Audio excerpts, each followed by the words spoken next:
So here's a genuine question for you. Does one really need a car with 600 horsepower?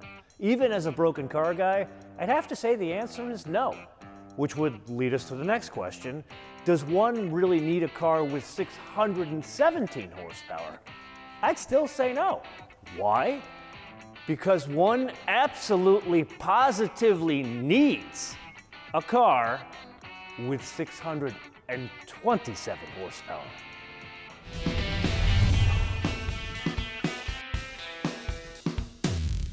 Now, before you and I get too far down the road here, admittedly, this looks a hell of a lot like a BMW M5 or a BMW M5 competition, but it is not. It is a BMW M5 CS. They call it the competition sport. And this is really a combination of a little bit of tuning and a little bit of light weighting. Starting with the engine, it's the same S63 4.4 twin turbocharged V8. In this application, 10 more horsepower than the competition, 627 horsepower. Torque, that's the same, 553 pound-feet. It's still all-wheel drive with the option of switching off the torque to the front wheels. But really what this is about is changes to the driving dynamics and changes to some of the shell outside of the car. So with that, let's go through the laundry list of changes starting at the front. The engine mounts, they're stiffer. Increased negative camber in the front. The springs all the way around are 10% stiffer. Then moving to the rear of the vehicle, the anti-roll bars are thicker. Then the toe link, no longer connected with a bushing, connected with a ball joint. Kind of like it's all ball bearings these days. And while we're on the topic of all four corners, the ride height is lowered by 0.2 of an inch. Now, even with all that, 10 horsepower is not really a huge jump, so you have two choices. You could get more horsepower out of an engine that already has 630 horsepower, or you can try to make the car lightweight.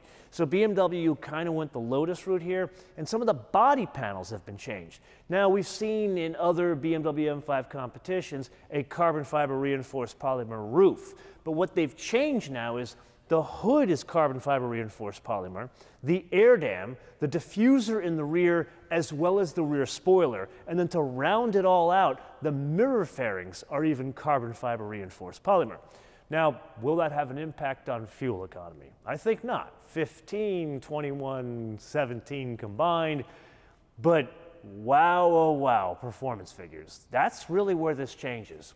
This, as we learned in our M5 competition episode, this is not a lightweight car. This thing is over 4,000 pounds, well north of it.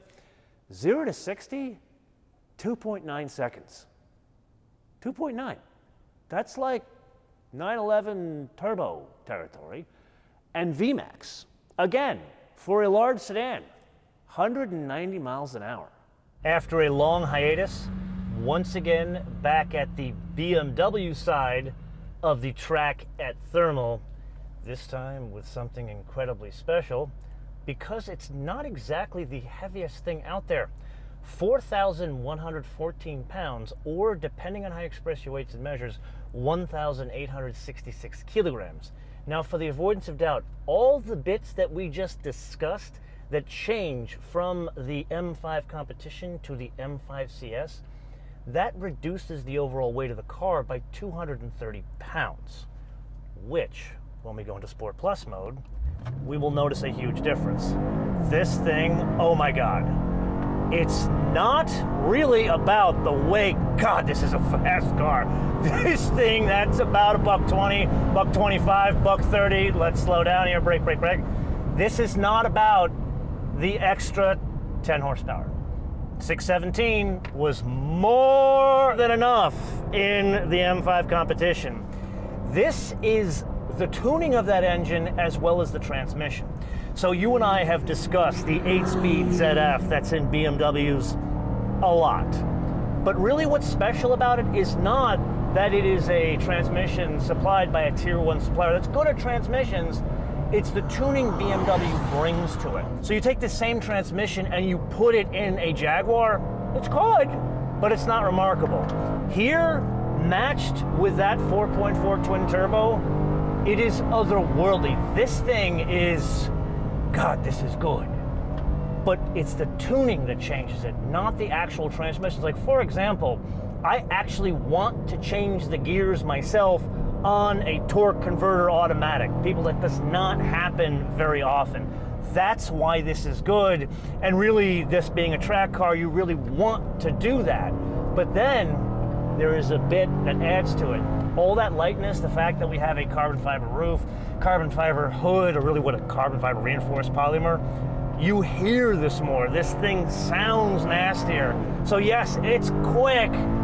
Yes, it feels good, but God, it sounds like a monster.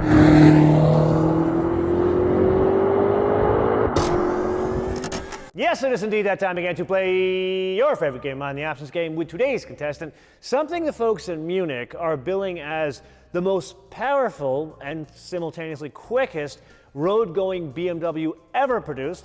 This one, the BMW M5 CS, for a base price of $142,000 even.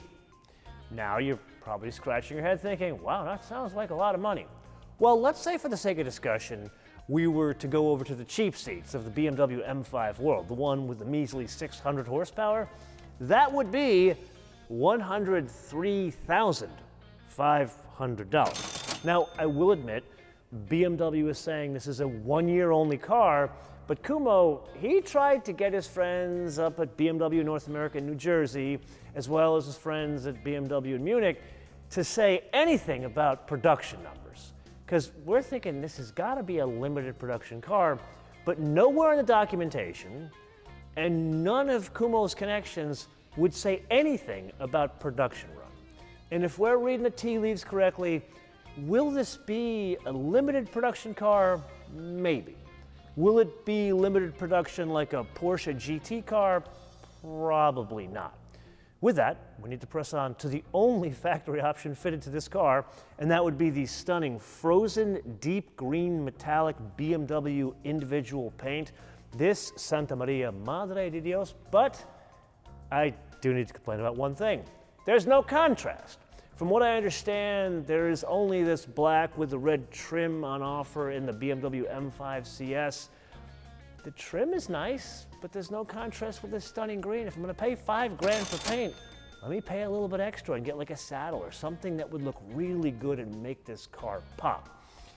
Then we have to add $995 for the destination and handling from Dingelfing, Deutschland. And then the US government, they need to have a word with you because you must be punished. You bought an almost 630 horsepower car, so you must pay $1,000 in gas guzzler tax, which brings us to the total retail price of, for an M5, not a Porsche GT car, $153,995. Now yes, I've kind of sandbagged you, like I do in my Kia episodes, where there's only one trim and it's got all the stuff in it. This is kind of the same deal, but on the way up right of the spectrum in the BMW world. All the stuff that you and I would nickel and dime on the basic BMW M5, even the competition, this has every bit of it. The Harman Kardon, the head-up display, the leather on the top of the dash, all that stuff. Then it adds a couple of neat tricks. The daytime running lights, they're not American, they're more French because they're not white, they're yellow. Then the wheels take a page out of the BMW M2 CS book. They're like the gold bronze.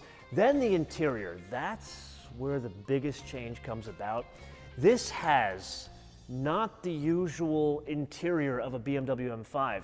They've pilfered those handmade seats that BMW makes in-house at their factory in Munich from the M3, M4. That's the seats in the front, and then they copy those in the back. So it's like handmade carbon fiber seats in the front, and they look like carbon fiber individual bucket seats in the back. It is an incredibly neat trick. Then the pièce de résistance, the headrests, all four, because individual bucket seats all the way around. Each headrest has the Nürburgring in it. I don't know about you guys, but my guess is they put that in there to balance out the French headlights. Now in reality, what this thing is all about is the combination, or really the intersection, of driving dynamics and weight reduction. This thing is, what, 230 pounds lighter. Doesn't sound like a lot, But when you push it on a track, even on our normal shoot road, which I did take the car to, it's a different car. It is a totally different experience than the M5 competition. If I'm reading the tea leaves here correctly, it's the weight reduction that makes all the difference in the world. It transforms what this car is. It's almost as if it's not related to the vehicle on which it's based. Now, I do have to have a Hinweis here. Drive it around town, you do notice a difference in the driving dynamics, specifically the control over all planes of motion. The fact that it's got a lower ride height, it's not a huge difference. I mean, what is it? It's only 0.2 of an inch. That's minuscule, not as much as Porsche does, but it's the combination of the stiffer springs, which can be had in the competition, as well as the stiffer engine mounts, and then that sway bar that gets so big back there, you have more control over the ass end of the car. You don't feel like you've got 2,000 pounds, it's a boat anchor, as you try to push this thing around a beautiful corner like this at thermal track. Then there is the steering. Very good feedback. I'd say the weighting is good, it's not perfect, but you do notice the difference in the negative camber and the way you can get this thing around the track. It's just set up for a track, and that gets us to really the difference here. This, you know, I drove it around Redondo Beach, I drove it around Metro LA, and people would chase me like, oh my God, is that the M5 CS? Everyone knows what it is. One of the guys at the airport, he got one, he got a very early allocation. But this, it's not the car to strut around town. This thing is a track weapon. You notice the difference more when you get it on the track here. You feel the difference. Like, for example, the brakes. Carbon ceramic rotors are fitted as standard, but you and I, we've driven carbon ceramic rotors in many other cars, Porsches, AMGs, Lamborghinis, but when you push this car, say on our normal shoot road, they're grabby. The first thing you notice is like, wow, it's a bit too much braking. But then you take it on the track and you're like, oh, I get it. This is not a street car. It just happens to have headlights and a number plate. Putting all this together, where does the rubber really meet the road? Not just the track, but the track and the street. I would argue it's high-speed stability. Like, look at this. We're at a $115, and you feel like you're going 70 miles an hour in a 4,100-pound car. You feel the confidence. I don't feel like the thing's gonna go over there if I push it too much. Now, it is a weapon in two-wheel drive mode. I had this thing in two-wheel drive mode on the Canyon. It's a drift machine. Like, you can break out the ass end of this car in the first 3 gears very easily in two-wheel drive mode. I would argue you kind of need to push this thing. If you want to get around the track really fast, you keep it in like the MDM mode with the all-wheel drive. Two-wheel drive, this thing, it would be something fit for Vaughn Gittin Jr. So a little bit behind the scenes, the car that I drove to get back here from Thermal was a BMW M8 Grand Coupe. Yes, same engine and a different tune, but it has different seats. And why is that important? Well, remember the last time we drove the E63S? Yes, it was a wagon, but we learned sadly that Mercedes no longer offers the Recaro-esque type seats in the US, just the comfort seats, which I argued to you guys, it separates you from what makes that car so special, the fact that it can be very raw. This has those M3 seats, the hand-built, carbon fiber seats. And yes, those seats make the car significantly more raw, and it's the only seat on offer.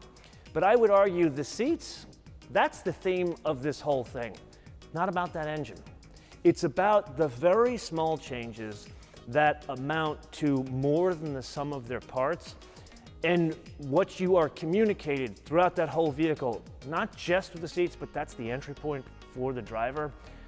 It makes this thing revisit the question of E63S, M5, or even Porsche Panamera Turbo. There used to be the question of, okay, is there one better than the other? I would argue back then, no, there wasn't. Now, it's a very clear choice. This is not just so much more raw than those other two. The rawness combined with all of those small aggregate changes, make this a very special thing, which brings us to the wish list. And here, it's not anything about this specific car. Yeah, I could bitch and moan the color of the interior. I'd like to have some choices, and I'd like a sunroof, but frankly, by the time you're seeing this, they probably sold out of all these things, so it's immaterial. Really, let's take the learning from the combination of tweaking driving dynamics and heavy emphasis on weight reduction, not just in a car like this, not just a BMW, but all up and down performance car spectrum. So it could be like a mid-level car like an M240, which we're going to drive together in a future episode on that same track, or it could be a Porsche, or it could be a Cadillac CT5V Blackwing. In other words, lightweighting should be more of a priority, and this is the reference for it. Anyway, this is the point of the episode where I turn this around to you guys to opine in the comments below or via our social media, MotoManTV all one word, MotoManTV all one word, Facebook, Twitter, and Instagram. And with that, I would once again humbly request your help with the algorithm. What does that mean? Yes, subscribe, notifications, and click like. But most importantly, would greatly appreciate it if you could share all of these episodes with your friends on your socials. Until I see you in the next episode, bis später.